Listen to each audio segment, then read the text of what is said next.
The things that you want because you're supposed to have them. That's what the manifestations really are. Trust that you're so good. The next thing that comes, it's just not up to me. So you might as well just let go and find a way to enjoy your day, girl. How to come home to yourself when everything feels like it's falling apart. Sometimes we go through these seasons of life when we just are getting hit with wave after wave after wave. Sometimes it is a long rock bottom. Sometimes it is an identity shift. Sometimes it is an ego death. Sometimes it's just that one random Tuesday, and then the next day you feel better. But either way, in that moment, you are feeling so many emotions. You're feeling lost, confused, not sure who you are. Your confidence, your swag, your spark has ceased to exist. And you're left questioning, what do I do now? Who am I? How do I move forward? How do I get this energy back? How do I find who I am again? How do I remember who I am? We're doing something we've never done on the Expanded podcast before.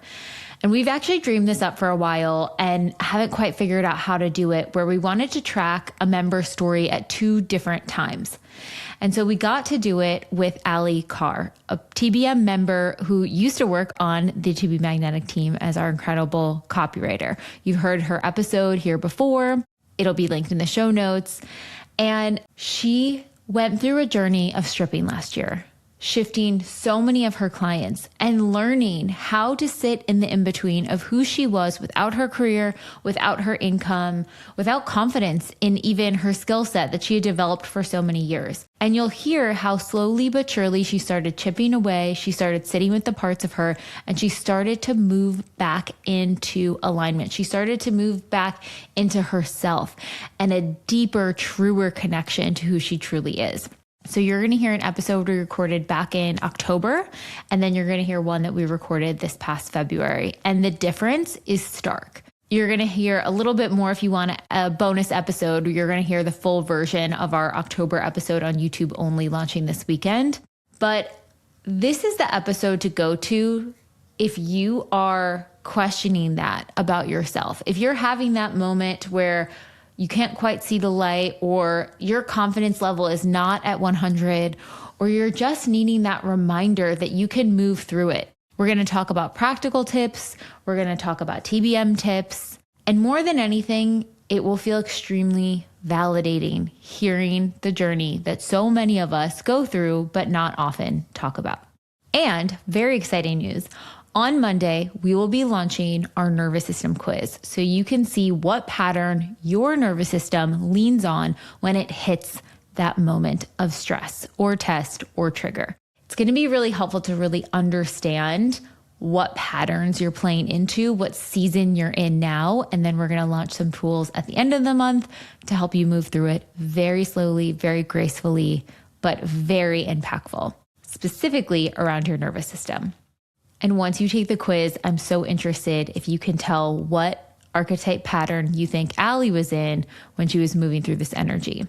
I also just want to give a special shout out to Allie for sharing this journey so vulnerably with us, because not many people talk about the low lows and what that actually feels like and looks like.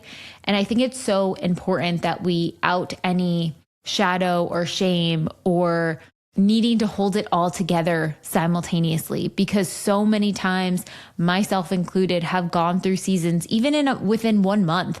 I can go through so many different cycles of confidence and belief or sadness or confusion, and so many different emotions come up. And I think the more we can normalize that, and it's like, okay, what are the tools that we can lean on to pick ourselves up as we're going through these things and really bolster our self-worth and our confidence along the way, it's just going to be better and better. So let's dive into it. And now a word from our partners. We live in an environment our biology was never designed for. EMFs, artificial light, seed oils, microplastics, endocrine disruptors, modern stressors. These assaults can disrupt the signals your body relies on, negatively impacting your gut, immune, and overall health. Armor Colostrum works at the cellular level to bolster your health from within. Colostrum is nature's first whole food with over 400 bioactive nutrients that fortify gut health, strengthen immune health, fuel performance, and more, paving the way for your best health and vitality. This is why I love taking Armra Colostrum. I've personally noticed when I am taking Armra Colostrum regularly, I see less bloating, stronger immune health, better digestion, clearer skin, and more resilience during times of stress. It truly feels like my body is getting the signals that it has been missing. It doesn't just address one symptom or system, it supports your entire gut wall integrity, your microbiome, your immune health balance, which impacts everything from metabolism to skin to energy. It's a bioactive whole food bovine colostrum with calf first sourcing that works as a blueprint for your body to helping your cells do what they already know how to do, just better. We've worked out a special offer for our audience. Receive 30% off your first subscription order. Go to armra.com/TBM or enter TBM all caps to get 30% off your first subscription order. That's armra.com/TBM. Or you can check the link in the show notes. And now onto the episode. Oh my God, it's been a year. Literally the shedding of the year of the snake. You shed it into a whole new person. That was the most intense year of my life. Oh. And I know it was like several things. We had Year of the Snake. We had my Saturn return. Oh my God. There was just like so much collectively happening with all of my friends too. Yeah. And I felt it in every possible way. Oh. So I started the year with, I feel like I had an amazing setup going. I was like getting momentum. I jumped off the corporate cliff, had my freelance life going. It was perfect. And then some things ended up switching around where I ended up leaving Olipop basically. Like they wanted to do a full-time thing. I felt like it wasn't right. And we were kind of like, okay, let's consciously uncouple, like so much love there. That sort of like kicked off my year of not rest and relaxation, literally like struggle of figuring out like what I wanted to do. How did I want to work? How was I going to make money? Just a total overhaul of, I thought like I figured life out. And then it was like, oh, you didn't, like you didn't. And so my Saturn return was a lot about money. It was so helpful for me. Someone on TikTok, I think, told me like to check where my Saturn was in my chart to understand the themes of my Saturn return. And that was so helpful because I saw that my Saturn was in like the second house, which has to do with finances and things like that. And when I saw that, it was actually so validating. Everything I was going through, I'm like, yeah, like I'm right on schedule, girl. Don't worry. Like you're going to be okay. And that was just like the theme. And it was a lot around not just like the money aspect of work, but the capability, the talent. Can you handle like a heavy workload? All of that stuff that comes up, especially as a freelancer, figuring it out on my own. No one really there to give me the feedback and to hold my hand and help me grow. It's like I'm giving myself feedback and I'm harsh. The inner critic is loud. Yeah, it was loud. But I don't remember if I said this in the first half of my episode, but I got hit with like a $21,000 tax bill. Oh God. Even though I had all of my system, like in my mind, like everything was good, but my CPA and I had a little miscommunication on how much money I was making. So like at the end of the year, he was like, you're gonna owe this much. This was after I had already said goodbye to all of my gigs. So I was like, this couldn't have come at a worse time. What are some of the other things that happened? Like, God, I mean, so many friend things. Yeah. Like, Interesting. Relationships that needed to, like, stuff under the surface that needed to come up. My year of confrontation in a good way, like talking about the things that need to be talked about. Like a lot of that, a lot of family stuff. So, like, my first confrontation with death had never experienced loss this close. That's a big one. My brother, he's in recovery right now, and that's just always a journey. And it got really, really hard this year. There were so many moments where I was like, I'm not going to make it. I'm not going to make it. But it was funny because I've been thinking about, our catch up and like, what's my take now? Because I feel like that chapter has closed in a lot of ways. What's funny about that whole year is you were fine. Like the whole time, your money was fine. You were never gonna like actually run out of money. All of those like new client relationships and things that we're switching, like they've turned into these beautiful relationships, friendships, like work dynamics that at the time felt so uncertain, and I felt like I really needed to prove myself. And now there's like that whole time I was doing great. I didn't know I was doing great, but I was doing great. I was okay. And I faced so much fear, so much fear. Oh my God. And now I feel like so much of those fears just don't have power over me anymore. Oh my God, so good. Well, it's so interesting because we recorded probably 6, 7, 8 months ago. Like we recorded when you were starting to come out of it. But I feel like at the time you were still getting your footing. You were like, I'm over the worst, but I'm not confident that I'm necessarily over the worst. Let's take us back in time to that point.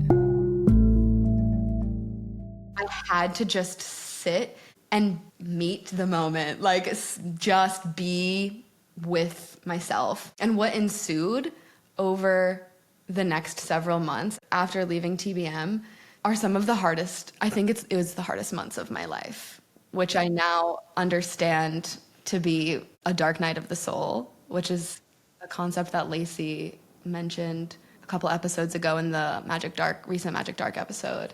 Dark Night of the Soul, I don't know if anyone is familiar with that idea, but Eckhart Tolle has a really good explanation of it, which is basically, I think he says it's like a lapse of perceived meaning in life. And as someone who was so career-driven for the first part of my life, to feel like I couldn't work and didn't know how to work, I truly did not understand what my life was for. It pushed me to the depths of like sitting in the shower crying for months and months, and I was so confused. And I remember what kept coming to me over and over was like, I don't know what I'm doing.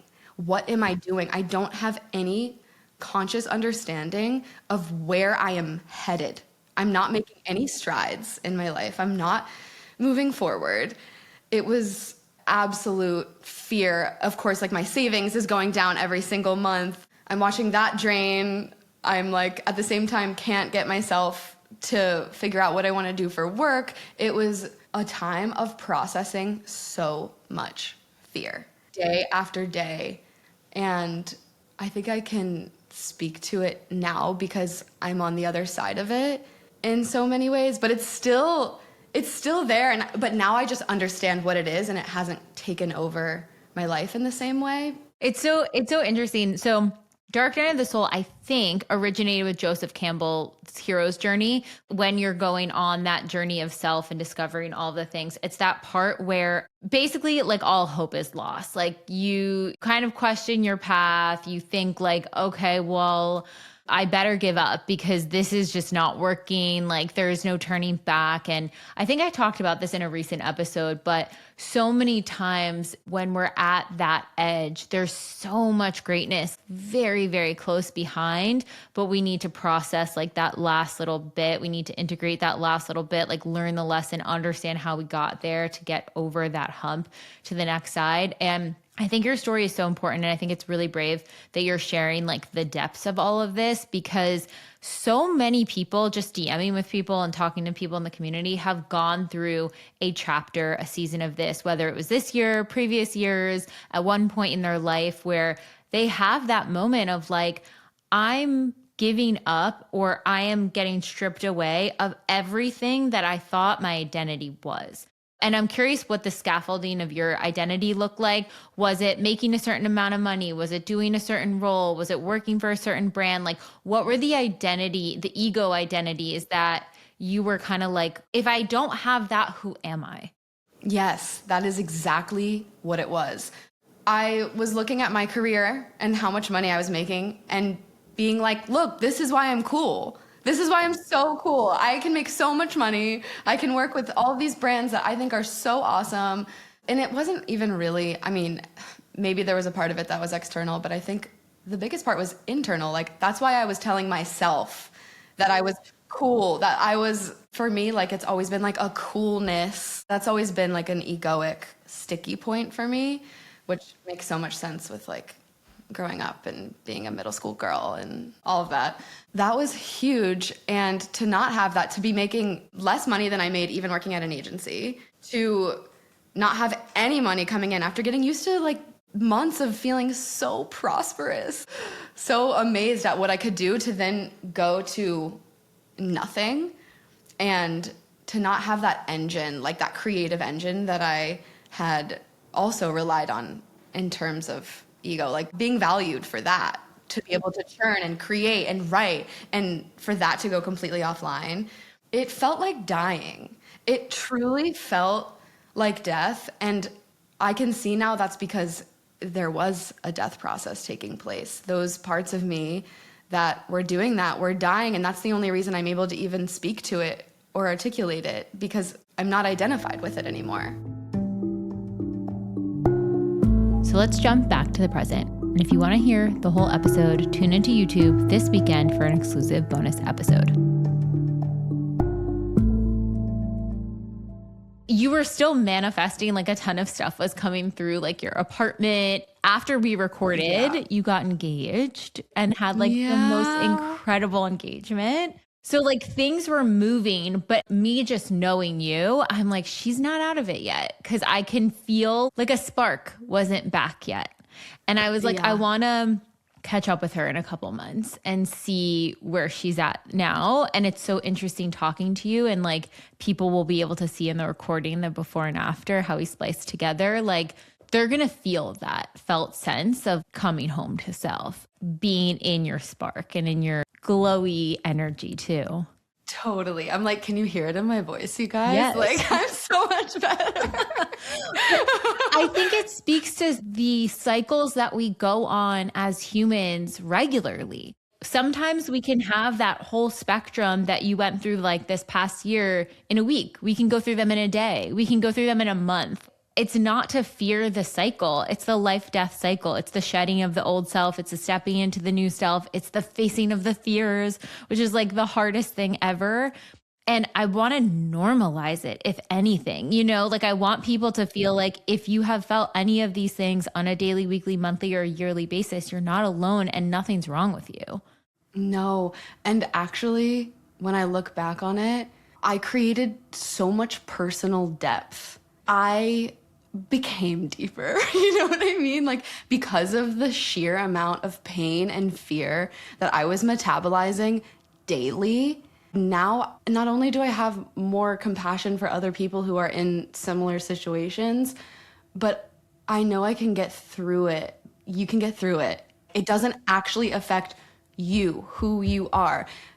If it feels like you're dying, it's because something is dying, like an ego part is dying, a shadow, element is being revealed, a block is coming to the surface. That's what's happening, and it's actually such a good thing. It sucks so bad at the time, but I can see those things now and talk about them because they're not me. Those fears aren't actually me anymore. They were an experience that I had and an experience that I shed, and now one that I can speak to and talk about with other people and like look at someone and know exactly where they're at because I've been there. When you were in the thick of it, it almost feels like your worst fears about yourself feel like there's evidence of them being true. Does that feel accurate? Yes. Oh my God. The fact that you can even articulate that, it just speaks to the level of math we are doing. Yeah. Like if you're in this work, oh my God, we're doing long division. Like It's crazy. And I'm so happy I started this work when I did, because it really gave me a base when times got really tough. I was able to be like, oh, this feeling, it's a block. And because I'm seeing it, I have the verbiage to call it a block. I'm not becoming the block, I'm seeing the block. And it creates space. I think you will have those periods where your blocks just grip you. You are your block. You are experiencing what it feels like to be that fear. And then what this work does is it lets you, because you're naming it, you're creating space. You can still feel it, but if you're even just talking about it, it's so much less powerful. Oh, I think you're naming something so important, because when you're in the thick of it, it feels like the rug's getting pulled out. You start second guessing yourself. Imposter syndrome comes up. Fears come up. Inner critic. Everything feels like I don't have control over anything anymore. Everything I was terrified of being or hoping that I wasn't feels like there's evidence that I am these things. And like, what if all the worst case scenarios? And in that moment, if this work can give you anything, or this mindset or these reframes can give you anything, it's that is not true. You are just in the thick, you are blended. I mean, IFS work, you do IFS work, you are blended with that fear, with that protector part. And now the work is, how do we separate from that is the only truth to, oh, that is a protective part of me needing to feel that truth because it is fucking terrified of whatever it's facing. And I need to remember who my higher self is. I need to remember who I really am on a soul level, because it's not co-creating with that fear. It's not co-creating with that inner critic. It's not co-creating with the small version of you that you scared you actually are, because that's not true. No matter who you are out there, like that version of you that you fear you are is not true. It is a protector part. It's a protective mechanism. And having that space literally lifts the veil. And you're like, oh, I was convincing myself that this was the only way, and it's not. That is it. If that's resonating, like, then you're doing it. You're starting it. I mean, that's why I love TBM, because it gives you a framework to actually apply that. Yeah. Like, take that idea and apply it, you know? And I remember at the time, because I'm still doing it, I was sitting in a lot of silence. The reason why that was so important, and still is because it's 20 minutes every day where I am identifying with who I actually am and not the part. So the who I actually am is silence, is love. That is what I truly am. Everything else is just an expression, right? So like when I took those 20 minutes every day to be like, I am just my breath and all of these things firing through my head, this fear, these are just thoughts. And I can let them go fire ahead. I don't have to believe it. I can just come back right here to my breath and just watch. So it would be like, I would be, in those 20 minutes, seeing my thoughts and then pulling back. Seeing thoughts, pulling back. Just over and over. And now I'm doing that throughout the day. Even for getting on a podcast, right? Like, oh God, what if I don't say the right thing? Like, what if I don't make sense? Those are thoughts coming back. Not true, just thoughts. You get to see how much fear runs the show. It's crazy.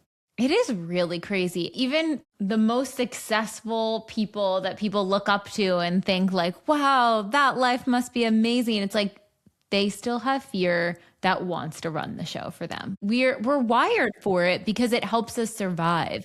That fear is there on purpose because it's trying to edge us into things for survival, not necessarily for us to thrive. Remembering that you have autonomy over the fear, that you have autonomy to thrive and not just survive and not just get by and not just take in all of the fearful, oppressive energy that comes with that, that holds us back from like really shining our lights. Totally. And I think that's where trust comes in. You have to cultivate a sense of trust or faith in the universe, in God, That's what your second option is, right? Because you're like, okay, if I'm not going to choose fear, I'm seeing it and I'm not going to choose it, then what do I choose?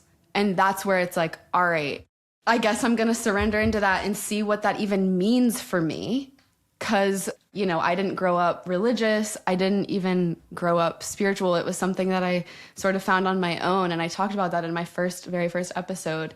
That's what this work gave me, a relationship to the divine. Every manifestation was kind of like a little reward of like trust that you're so good.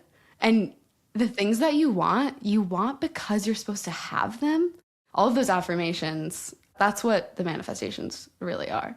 It's so funny. We've been talking about, like, as a team, just refreshing our concept of TBM and the pillars and all the things. And one of the things we were talking about is how, like, so many people come to TBM initially because they're going through a time of transition. They've hit a rock bottom. They're in a rut. They're wanting to up-level their life. They're wanting that thing. And in joining and utilizing the tools, they come back to themselves. They have to figure out how to really hear their inner voice, their inner compass. And in doing that, it creates a sense of faith. It creates a sense of spirituality. It looks so different for everyone. Some people are going to have it through religious. Some people are going to have it through just this idea of spirituality. Some people will just have it in this concept of just trusting the universe or trusting this. Like, it's going to look so different to everyone. But I think it's like a sneaky reward that it kind of tucks in there, where it's like, you think you're out here doing X, but really in that soul journey, you're reconnecting to self. And in connecting to self, you're connecting to spirit. You're connecting with something that's so much bigger than just you. It's so true. That's really what this has been about, cultivating a deeper sense of trust and realizing that I don't have control. Actually, at the end of the day, when it comes to my business, when it comes to all of the things that I care about, my relationships, where I live, the investments I want to make, most of it has nothing to do with me. It is completely out of my control. And there was a moment a couple months after we chatted where I really realized that the next thing that comes, it's just not up to me. So you might as well just let go and find a way to enjoy your day, girl. Yes. Like have a little fun. Yes. Oh my goodness. Like, there was just so many days where I was ruminating and spiraling and feeling like, what like self-help thing do I need to do? Do I need to start this? Do I need to do this? And at a certain point, it was just like, you need to go and enjoy yourself. Truly. Remember what that looks like, because that's who you are. You are joy. You are fun. Go figure out what that looks like right now. I think you're naming something so prevalent in like the self-help world, which is that like when you're in the depths of that spiral and that rumination, there can be the like, if I just strategize, if I just figure out how to fix, if I just find the right XYZ, I can will my way out of it.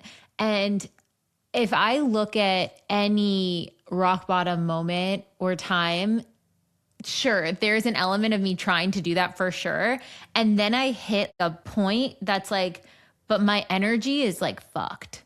I'm approaching it from control, from fear. I'm approaching it from just lack and scarcity and dog paddling. And that's when I'm like, oh, right. Like exactly what you're saying. I need to go find joy. I need to go make myself happy in this moment. That's not strategy. That's not, I'm going to follow this regimen. That's alchemy. I need to change my state and then I can strategize and then I can do whatever. But if my state in doing that is coming from lack, then I'm just perpetuating more lack.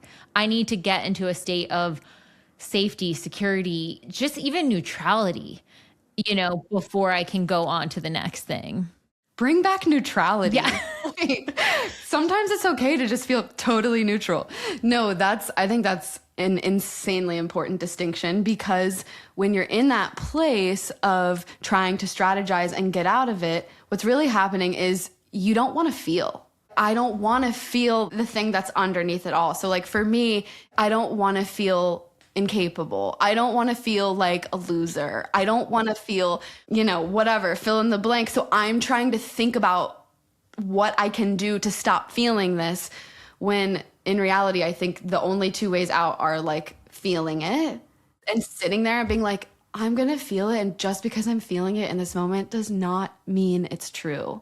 I can just feel it and be like, all right, let's just sit with my loser self for a second and be okay. Like, you're fine. Or it's like, you know what? I see this. I see that this is something I need to process. I'm going to go out and do whatever I need to do to feel happy. And then I'm going to look at this when it's time, you know, when I feel like this is the right time for me to just like process. That is huge. Those two things I think are huge, of just not being afraid to sit with your worst case scenario about yourself in the moment. Yeah. Worst case scenario DI, worst case scenario journal prompts, highly recommend. Like, that's the medicine, guys.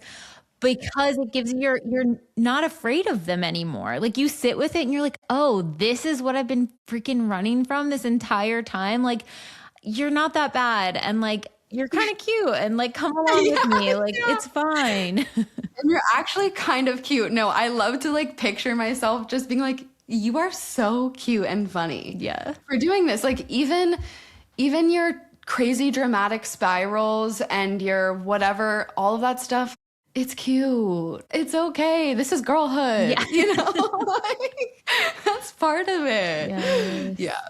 And I love the other piece you said too about sometimes, especially if you've already been in so much rumination, that you need to go find that joy and then come back to be like, we need to do it when we're a bit more resourced. I mean, even coming from a nervous system perspective, if you're already overloaded, don't overload more by connecting with that worst case scenario in that moment. Go get resourced, go get calm, go get safe, secure, lightness, levity back into the body. And then you can go hang out with that loser part of self. Because the reason why that's so important is because you're identified with your true self. You need to re-identify with like, wait, right, I'm okay. I'm actually so joyful and only love is real. That's right. Okay. Now I can look at you and be like, oh, I totally understand why you feel that way. That makes so much sense. So much scary stuff is happening. But like, you know, you can do that. Whereas like, if you're identified as the part, it's like a 3-year-old having a tantrum, also trying to console itself. Yeah. The 3-year-old's going to do a pretty bad job. The 3-year-old will bring back your 3-year-old created protector parts who are probably not the most sophisticated. Totally.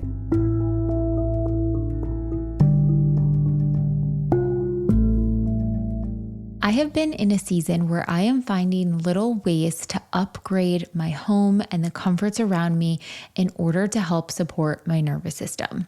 We've talked about it on Expanded Podcasts before, but little things like beauty or comfort around you can signal to your brain that you can go into the rest and digest state and actually enhance your living experience. And 2 ways I've done that is with Cozy Earth's new socks and comforter.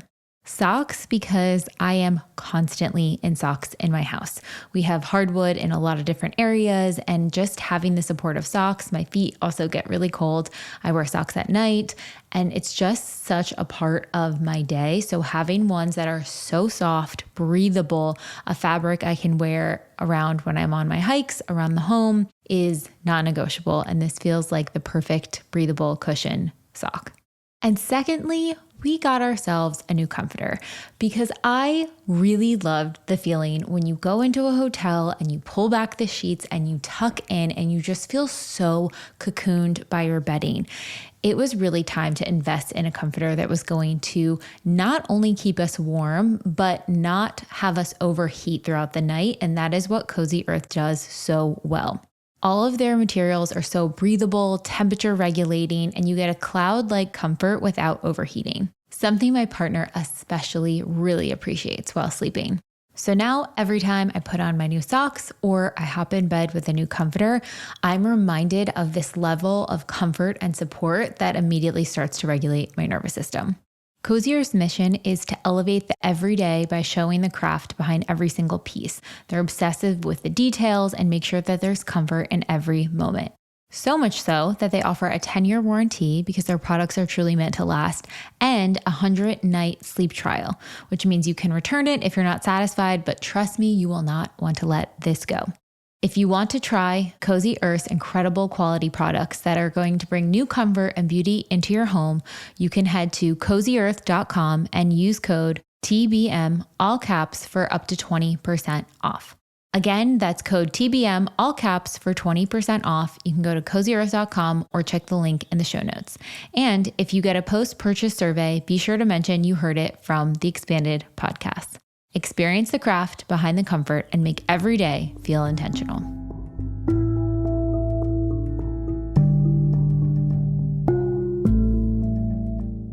Have you seen, there's this woman on Instagram, and maybe this is just my feed, but she reparents herself in real time on video, like on camera, and she's like sharing the moment of it. Wow. And it literally makes me bawl every time watching it because it hits on something so tender, and I'll link it in the show notes for you guys. But I think one thing she mentioned in her content was that she was shocked like how viral some of these posts have gone because they're like so vulnerable and so specific. And she's like, but I feel like a lot of us, when it comes to reparenting work, we actually don't know what the heck we're doing there. We don't know what being like a really nurturing parent and speaking to our inner toddler self or our inner teenager or our inner loser aspect of our shadow or whatever. We actually don't know how soft we need to speak and how gentle we need to speak to them. When you're reparenting those parts or attuning to those parts, especially because I know you do IFS or you've done IFS before, how did you get clarity on how you needed to speak to those parts? Definitely practice. In the beginning, it totally feels like, what am I doing? And is this even real? And I'm not seeing results yet. So, and I had to push through that and be like, I was in so much pain that I didn't have any other choice but to keep trying. But then there was a level of acceptance where I stopped resisting feeling so bad. Just allowing those parts to be there, not to get rid of them, not to dissolve them, not to unblock them, but to just see them, witness. And the key for me is always like, you're allowed to be here. You are so welcome. And the reason that you're here makes so much sense. And I love you. Truly just saying that to that part, like, I love you. And I totally get why you're here and you don't need to leave. And then so often things dissolve from that. It really can be that simple. So beautiful. I'm actually having like a revelation in this moment too, where even how you think about blocks, energetically, it's pushing away what we want. It's got its hands up or whatever. And through the lens of even parts work, you can think of a block as like an aspect of self that's terrified of manifesting that next thing or getting to that next level. So it comes up, it self-sabotage, it blocks it, it pushes it away. But the entity which is pushing it away, we don't need to necessarily remove that. We need to remove the chokehold it has on running the show. We have to show it that like, oh, whoa. We don't need you to push this away. We need you to step aside. We're going to tune to you. We're going to see you. We're going to feel that fear. And we're going to let the higher self lead. And that's where the floodgates open and, it's clear and the energy can exchange clearly.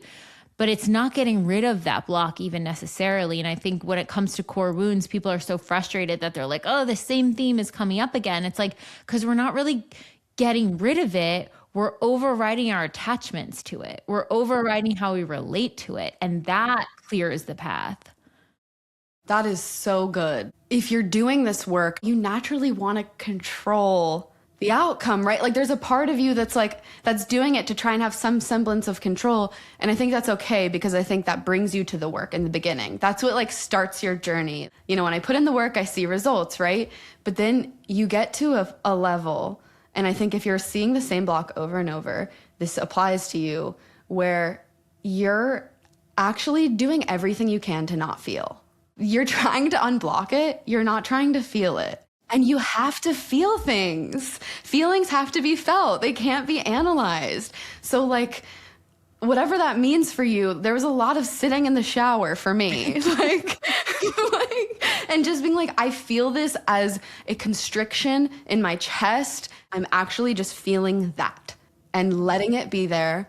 I'm not trying to get rid of it. I'm fully feeling it. And I know Lacey has said this before too, especially in the beginning of some of the workshops. It's like, they will leave. Your feelings aren't meant to stick around. There's probably a huge backlog of things that are coming to the surface. And that's a big one. Like when I started to realize, oh, this is all coming up to be felt. This is so good. This was down there. All of this was down there. And now I'm at a place where I can handle it. I can handle these feelings and know that they're not true. I think that's so powerful. And that really speaks to why people get tested after they craft manifestation lists. And while they've been doing this work for a while, and then they get tested on things and they're like, wait, what, why am I getting tested? It's like, tests aren't a bad thing. They're literally your next level of curriculum that wants to be felt, that thinks that you are ready to feel through this so you can shed your attachment to them so more can come through. That's it. It's not scary. You're not bad. Nothing's wrong with you. The universe isn't punishing you. Like, this is just an opportunity to feel through the next layer that wants to be felt through. This is actually something that came through before we started talking, was this idea of like, it's a purification of the mind so that you can be more pure. And everything you say is something you mean. And everything you do is something you genuinely really want to do. That's what we're doing here, is trying to go through all of the stuff that's been in the way from us just being our totally pure, expressive, natural selves. So like heart-led. When we talk about authenticity, like this is it.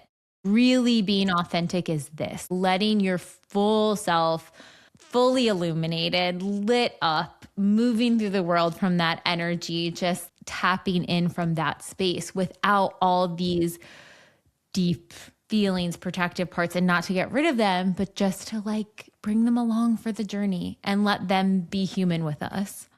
If you can train yourself to see every bad feeling, every little bad contraction feeling that comes up as like, ooh, this is really good because this means it's on its way out and I'm ready to let go of it, then you're really in the game.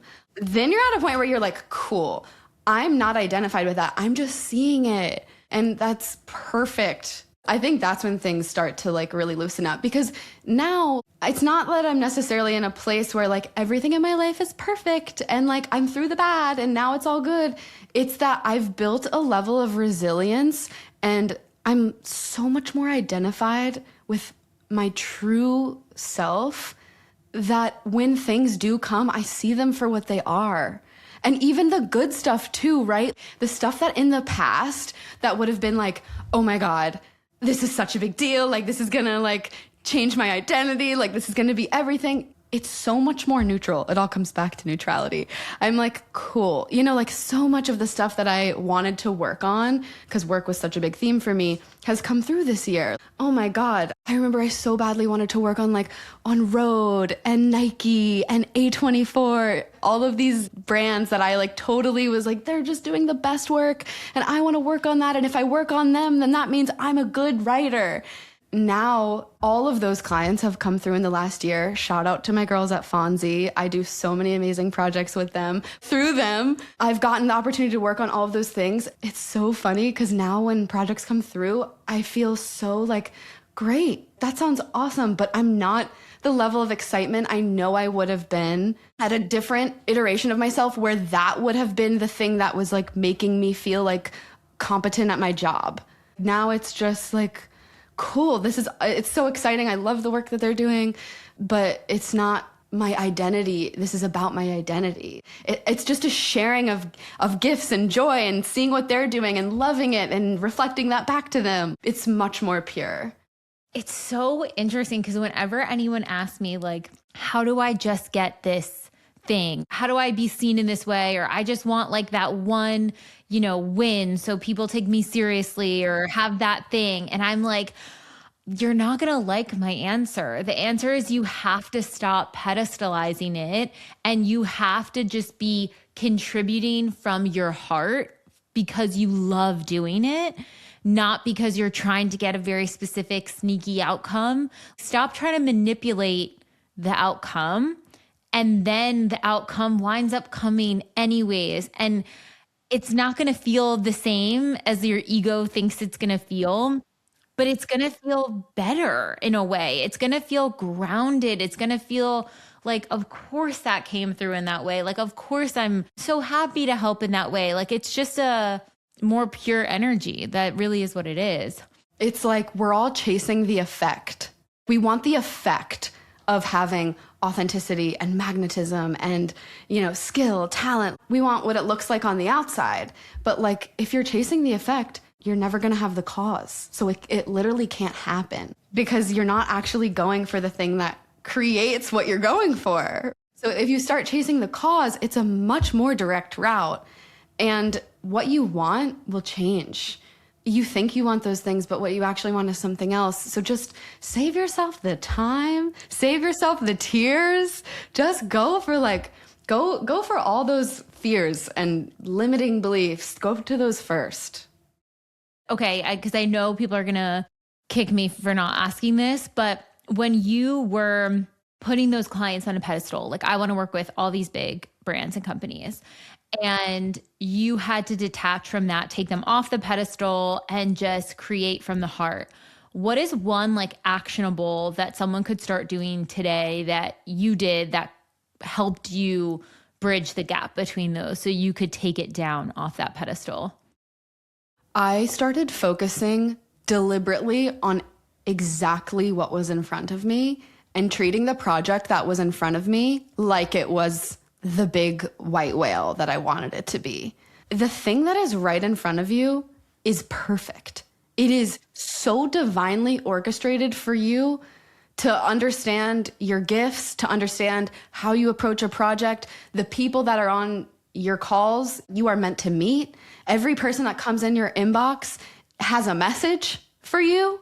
Zero in on today and show up with that energy. I mean, I think that works for several reasons. You're cultivating your craft and getting better because you're really honing your focus on your skill, but also you're like practicing your joy and like you're creating an energy that is going to be conducive to creating the work that you need to be making in order to be at the level that you want to be at. You want that pure, authentic expression, then you got to start doing it now. You can't wait until the thing comes that's going to let you do it. It starts now. And you actually don't want it. That's another thing that really hit me was like, if you don't have the thing that you want, actually, you don't really want it yet.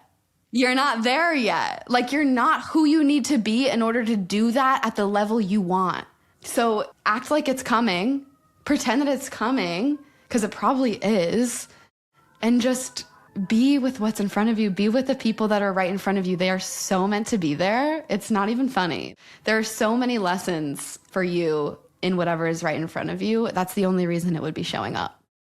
I love the you actually don't want it yet. I think that's different from you're pushing it away because it's more so saying in order for you to show up to that experience with your whole heart, with your whole genius, with the best you can give that, you are going through life's curriculum now to prepare you to show up the way that you envision in your dream self, in your mind's eye, to that experience. And part of that's dropping ego, part of that's feeling your feelings, part of that's expanding, learning new skills, taking new actions, stepping through new fears. That's the life's curriculum. So seeing it as, okay, that thing's coming and what's happening in front of me is giving me the exact things I need to learn. So when that moment comes, I am showing up in sync with it. I'm showing up my fullest expression. I'm showing up so myself, and I don't need to arrive panicked, feeling behind, feeling an imposter, I can arrive totally embodying it as it comes in. And then when it comes, trust that it's time. You're ready. Because it'll happen. And when it does, you might also have that moment of like, oh, wait, am I ready? I'm not ready. Like for me, when all of these things started coming through for work, I was like, I did not think you were coming for another 5 years. You are so early. And so I had that moment of like, oh my God, can I do this fast enough? Am I good enough?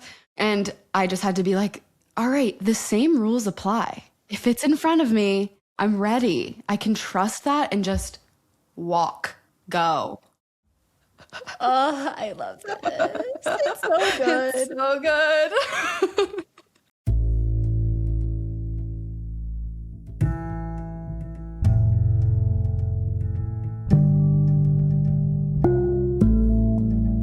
If there was one practice that I could recommend to you that has transformed my life more than anything else, it has been the To Be Magnetic work.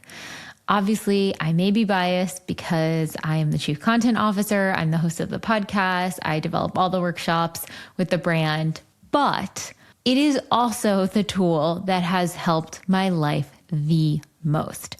When I am in a season of doubt, when I'm in a season of fear or tests or triggers, when I am trying to get clarity on my next chapter, when I'm trying to design a life for my future that I want to be really deeply connected to my soul, to my potential, to my purpose, to my ambition, TBM houses all the tools and workshops that you need to connect deeper to yourself and not let your past patterning, your past programming, your limiting beliefs run the show anymore. Because every time I get tripped up on one of those things, it is always younger versions of myself coming in, taking the driver's seat and running rampant. And until I can connect with them through the TBM work and really learn to process it in a new way and recontextualize the things, that is when my life actually shifts and I reprogram my neural pathways to be in alignment with what I truly want, which is how you manifest. If you are interested in joining the pathway, we have a special offer for our podcast guests where you can get the first month for $20 and then join our annual membership. You can use this work through our various workshops that we teach you how to manifest. We go through an inner child program. There's a shadow program, one for rut, rock bottom, money, love, you name it.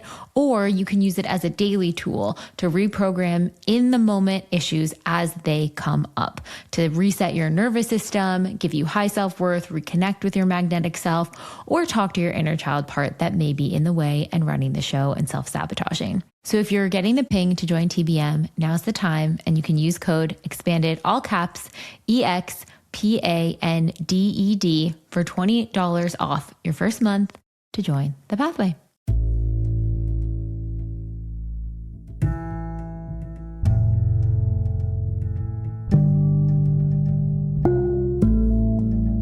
I feel like curious if you have this, but because TBM is on such like a cyclical seasonal cycle with things, we as a community craft our list so much between like October, November, December, even January.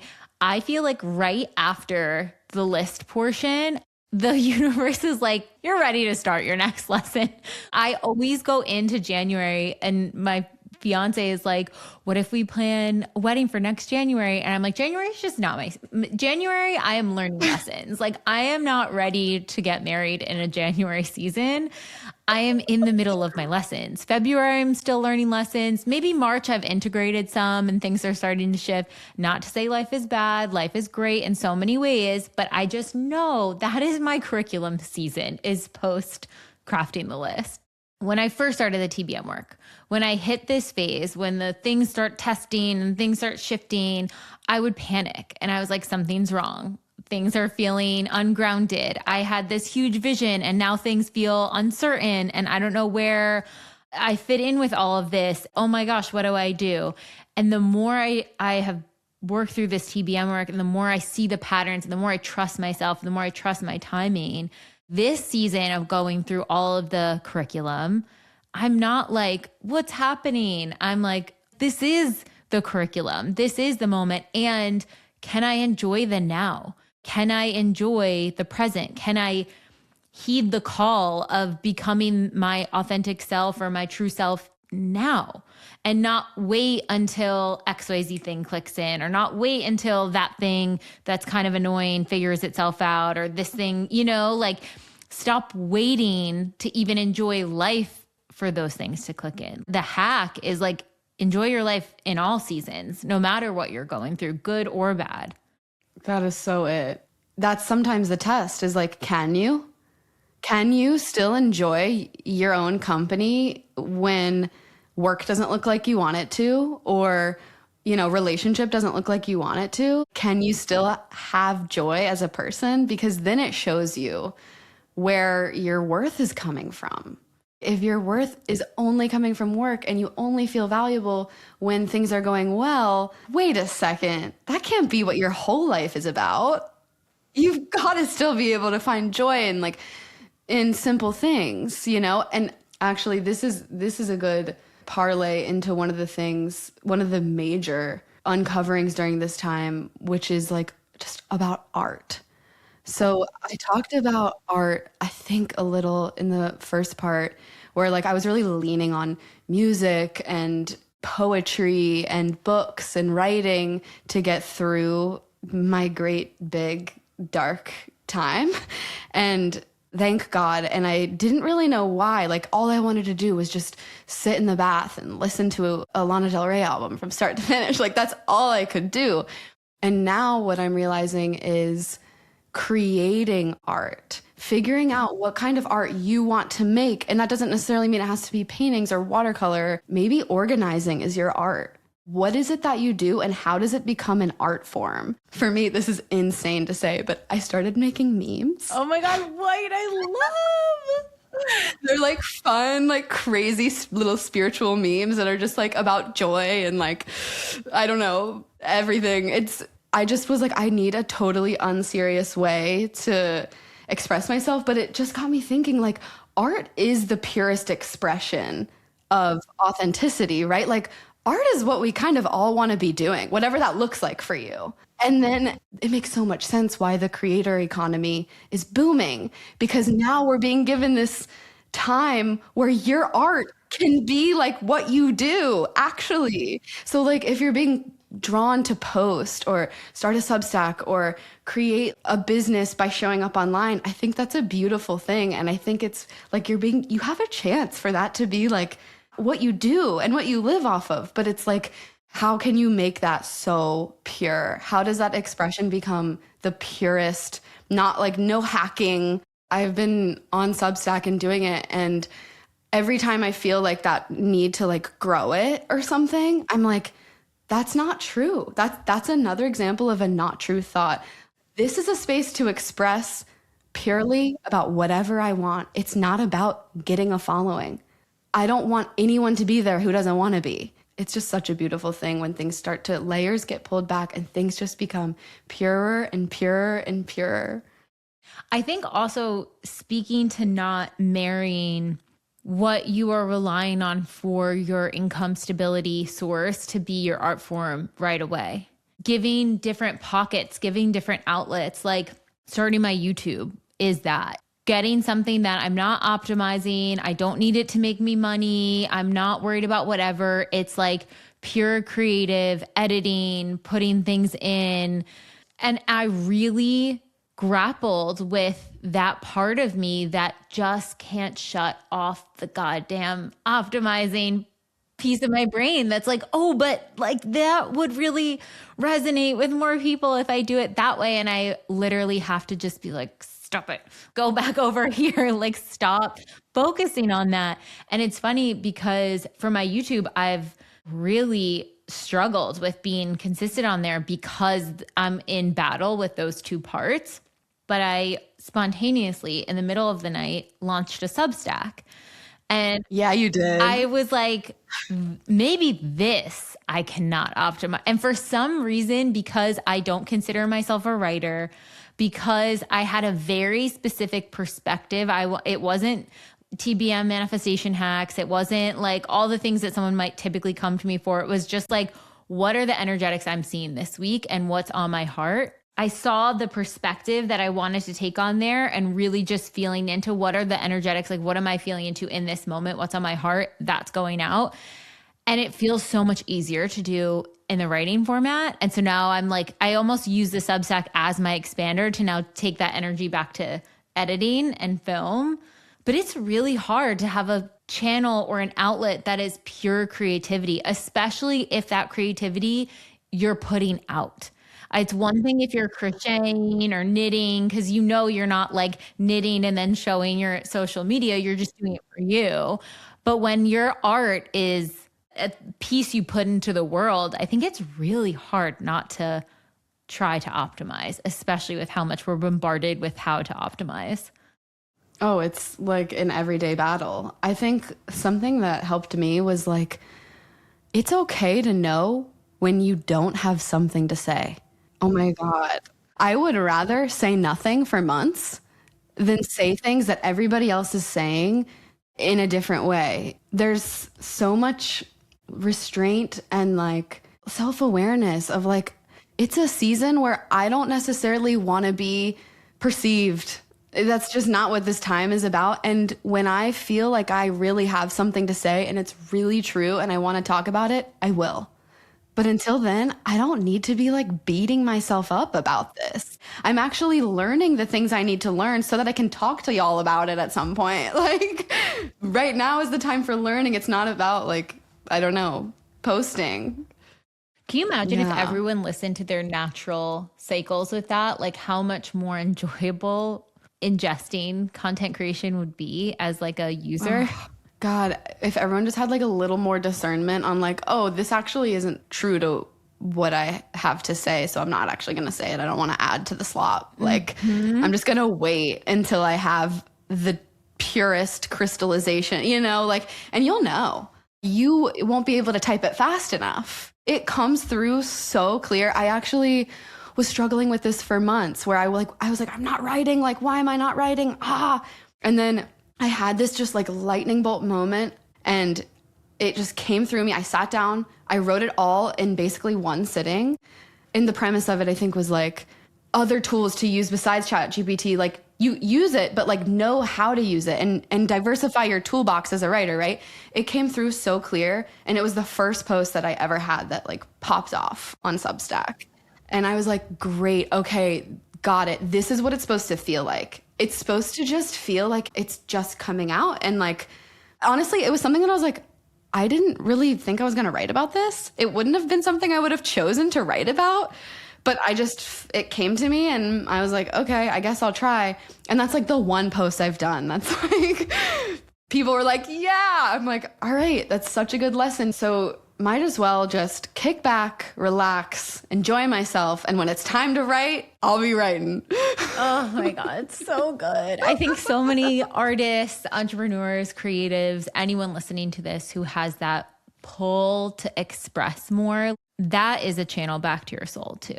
And to really honor it and respect it and take it seriously, because I really think the more that you leave the space in between, but then also act when that lightning bolt hits, not sit on the lightning bolt, but like really cherish it as a lightning bolt moment and make space to sit down and write when it comes through or whatever your art form is, the more it will come. Yeah, the artist's way. I know Lacey posted a Substack recently about the artist's way, and I was doing it too earlier this year. It talks about like cultivating your inner artist, your relationship with your inner artist, which is I think she even says in it, like, is your inner child. That is a relationship. That's like a part. So it's not going to just do what you want when you want. It's on its own schedule, and you have to build trust. I realized how critical I had been to mine, like I think being a writer as a profession, like kind of beats that into you. And I think it's good in some ways, like you create, you get better, but then there comes a point where it's like, now it's just holding you back. Now you're just not saying anything. So yeah, it's a relationship, and I think it's a beautiful thing. And we're living in a time where so many people get to have that. We all really do have a shot at making that what our life is about. I mean, you see every day, like people whose lives are popping off because they're just showing up, doing exactly what they love to do. Like, holy shit, you guys, like, we can do anything. There is so much money in the world. We can make it ours, like, by doing what we love. We really can. Oh, thank you, Allie. This is so good. So good. I'm so excited for everyone to hear this episode. It's just so expansive. Where can everyone connect with you, find you, follow what you're doing, and all the good things? Oh my God. Come follow me on Instagram. My handle is at the Burlington Coat Factory. You'll see my meme account on there if you want to come make memes with me and just, I don't know, inundate the feed with high vibrational messages. A Substack. Yeah, my Substack is called Is Good. I'm writing a lot about spirituality and being a creative and being in New York City and whatever, all that stuff over there. So I would love to connect with you guys. Amazing. Thank you so much.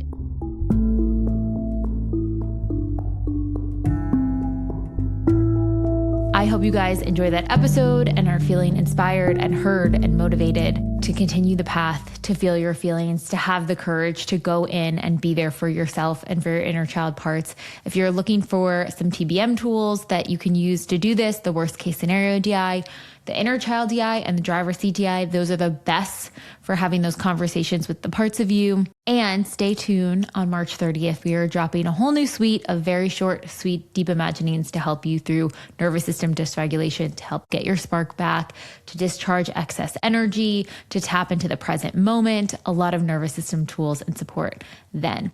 And if you want to hear the first half of the episode with Allie that we recorded back in October, so you can hear her energy difference between the two, we are releasing it exclusively on YouTube this weekend. So subscribe to our YouTube channel and check out the video for a little behind the scenes bonus episode. All right, we'll see you next week.